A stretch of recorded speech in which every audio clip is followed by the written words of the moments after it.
Yo! Pupunta tayo ng ano ngayon mga kapoche, ng Amadi. At okay na yung civil ID natin. Ang layo mula rito Parwania, pupunta pa tayo ng Amadi. Pero ganoon talaga para yun know, para sa civil ID. So mag-aantay tayo rito ng 106. Tapos bababa tayo ng Pintas. Para doon naman tayo sasakay ulit ng ng bus. Tapos pagdating doon, titingnan natin kung maglalakad tayo o magta-taxi mula doon. Siguro mga 1K ganun.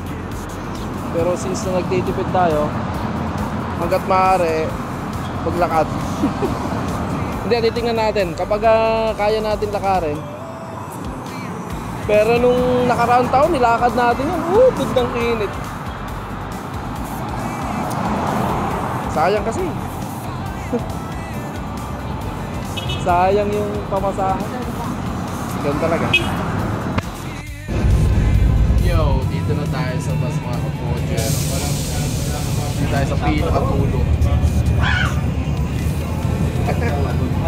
Malayo na yung biyahe natin mga kapoche. Siguro abutin to ng mga siguro mga 45 minutes siguro to.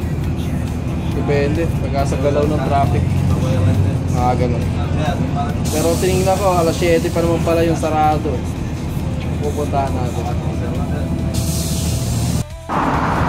Yo, dito na tayo sa Pintas ng mga kapoche. Kaya mula rito mag-aabang naman tayo ng bus 102X para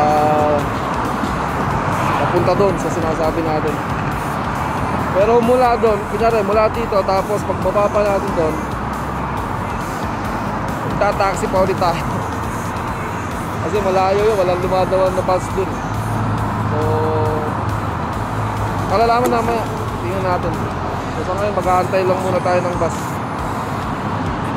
Pintas.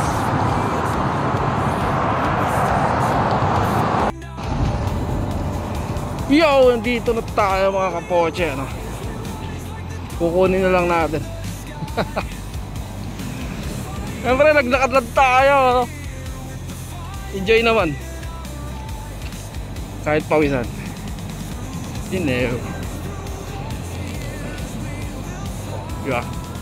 Kapayang pa tayo, no? Alas 5 na ng hapon yan mga kapoche. Pero payong pa rin tayo. Yo mga kapoche, dito na tayo sa Parwania, no? Kita nyo, inaabot na tayo ng gabi. Umalis tayo kanina, ang taas pa ng araw, no? Anong oras na? Alas 7 eksakto. Darating lang natin dito. Anyway, kahit napagod tayo, success naman. Sumobsis ba? Sumobsis.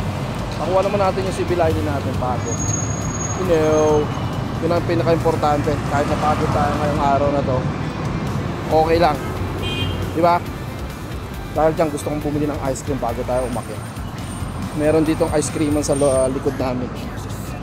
Bibili tayo. Huba lang naman yun.